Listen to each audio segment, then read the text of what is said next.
Millionaire sees elderly midwife collapsed on the road while coyotes approach. Comment telling me what you thought of this story by giving it a rating from 0 to 10, and comment what city you are watching me from. I really want to know if you like my story and I want to get to know you better, so subscribe to my channel to support my work. I count on your help. The frost had arrived early that evening in Pine Ridge. The air cut like glass. I was driving my Audi down the dirt road, thinking of nothing but getting to the hotel and forgetting another empty day. Andrew Caldwell, 48 years old, owner of a billion-dollar construction firm, and lonelier than I had ever been in my life. That was when I saw something on the side of the road. An elderly woman, collapsed, small, huddled in a worn coat over a simple uniform, and 100 yards behind her, 3 coyotes moving slowly, calculating, like those who know time is on their side. My hands were shaking on the steering wheel, not from the cold, from something I had buried deep inside me many years ago. I was a man used to calculating risks, not facing them. A corporate battle veteran who had survived by blaming himself for the fall of an innocent partner decades ago. A wound that never healed. But that night, ethics spoke louder than fear. I got out of the car. Virginia was 71 years old, hands calloused by decades of delivering babies in the countryside. A stubbornness that rivaled the frost itself. When I found her, she was still trying to get up on her own, muttering that she needed to arrive in time for a young woman's delivery at the neighboring ranch. Sprained ankle, hypothermic body. But her eyes burned with a flame I hadn't seen in a long time, the flame of someone who has a purpose. I used the blankets from the trunk, turned on the heater, chased the animals away with the headlights and the horn. Tactics, not force. But as I carried her in my arms to the back seat, I felt the literal weight of a life. And for the first time in decades, I also felt I was on the right side of a story. Virginia survived. The baby was born healthy. The news spread through the small town like embers in the wind. What I didn't know yet was that Virginia carried a secret much bigger than a sprained ankle. She was the only living witness to a fraudulent land deal involving the exact properties where I planned to build my biggest development. And Frank, the man who had orchestrated that fraud, bitter like someone who learned to survive through cruelty, had deliberately put Virginia on that road. Isolated, hoping nature would do the job he didn't want to get his hands dirty with. Things started getting weird the first week. Mark, my trusted accountant, started delaying reports. Liam, my construction manager, received an anonymous offer to abandon the project. And Fred, the lawyer handling the land titles, vanished for 3 days without a word. When I visited Virginia at the hospital, driven by a mix of old guilt and genuine curiosity, she whispered something I didn't expect. She said those lands had an owner, son, and it wasn't me. And whoever forged those papers was terrified she would speak. I felt a lump in my throat. Fred hadn't vanished. He had been pressured by Frank to doctor retroactive documents. The terrified lawyer handed me a partial copy of the files, but not enough to prove anything yet. Frank doesn't act by force. He acts through narratives. And in Pine Ridge, where everyone knows everyone and gossip travels faster than the asphalt, Frank began to sow a convenient story. I supposedly had run over Virginia and, out of regret, taken her to the hospital to cover up the accident. The story gained details with every repetition. Eleanor, a local journalist and my ex-girlfriend, published the accusation on social media without checking the sources, driven by an old resentment that Frank knew how to exploit. In 48 hours, my name was associated with the cruelty I had fought against that cold night. My investors backed out. The zoning board froze the building permit. And Wyatt, my right-hand man at the company, started receiving anonymous calls saying I was wanted for things nobody knew about yet. A reference to my past. When I was falsely indicted for tax fraud in a partnership that collapsed 15 years ago. I escaped, but the records still exist. And Frank found them.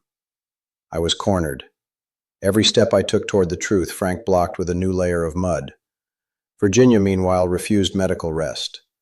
With her ankle still bandaged, she began quietly contacting old midwives in the region, women like Annie and Norma, who attended births on those same ranches decades ago, and hold in their oral memory what the county clerk's office burned on paper.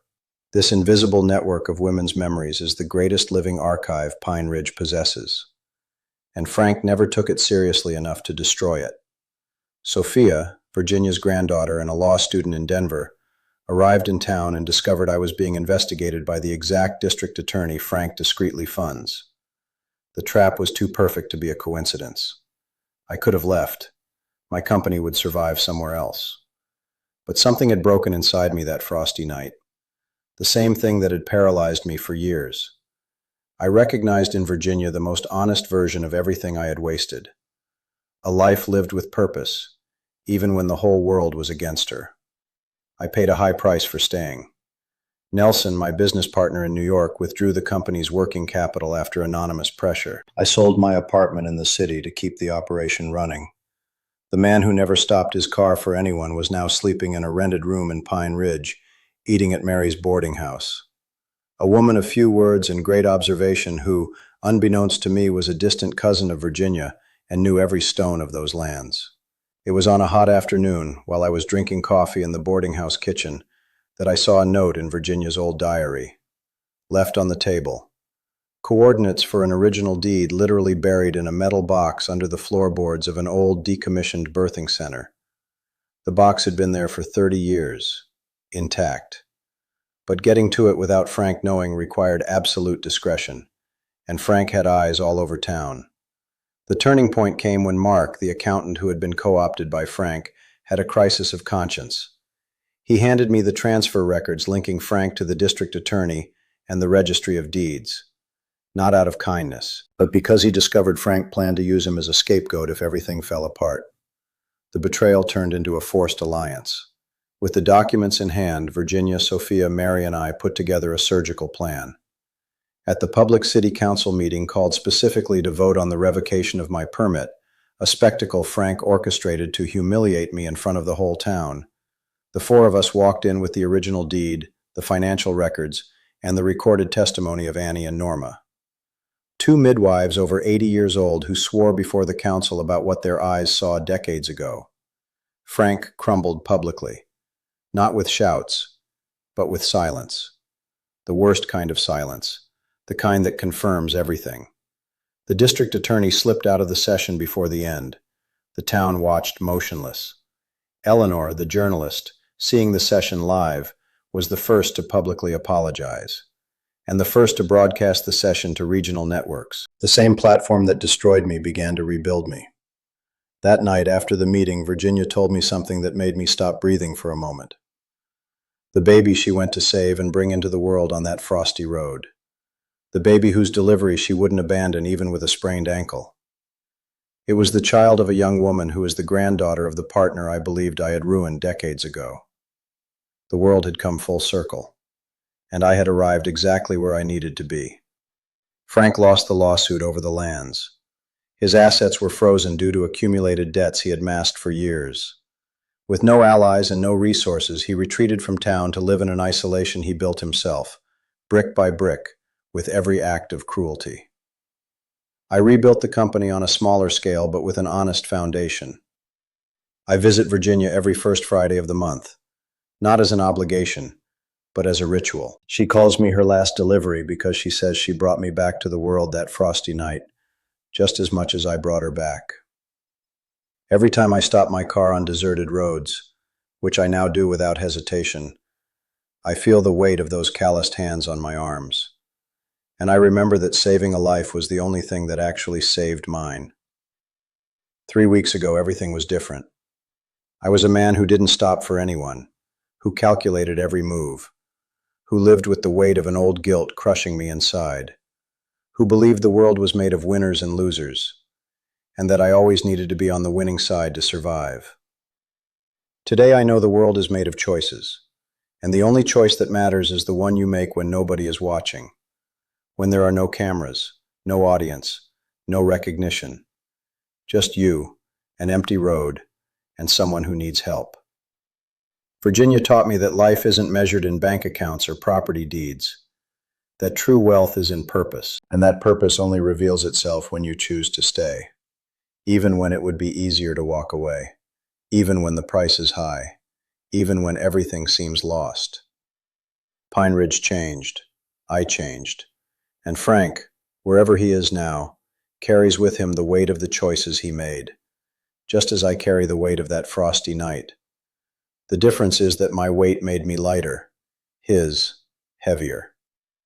Yesterday, driving past the old birthing center where we found the deed, I stopped the car. I got out. I walked to the entrance. The place was abandoned, overgrown with weeds, but there were still marks on the ground. Marks of lives that began there, of women who brought children into the world who today walk these same roads. And I thought of how many times I passed places like this without looking, without seeing, without feeling. How many Virginias I left behind, how many lives I could have touched, how many stories I could have changed. But I also thought that it's never too late, that every day is a new chance, and that what matters isn't the lost time, but the time that still remains. I went back to the car, started the engine, and moved forward. But this time with my eyes wide open, ready to stop, ready to help, ready to truly live. Because I learned that the weight of a life isn't a burden, it's a privilege. And carrying someone in your arms when they need it most is the lightest thing in this world. This is my story. The story of a man who needed to lose everything to find what truly matters, and who discovered, on a freezing road in Colorado, that redemption doesn't come from the past. It comes from the present, from right now, from the choice you make when life puts someone in your path. And I chose to stay. I chose to fight. I chose to believe there was still goodness inside me. And I discovered I was right. A few days ago, I received a letter from Sophia. She graduated from law school and opened a public interest law firm in Pine Ridge, specializing in land tenure cases for small farmers. Virginia told me she isn't surprised, that this is the nature of the seed. You plant one, and it multiplies. Today, when I look in the mirror, I see a different man, older maybe, more tired for sure, but also more whole.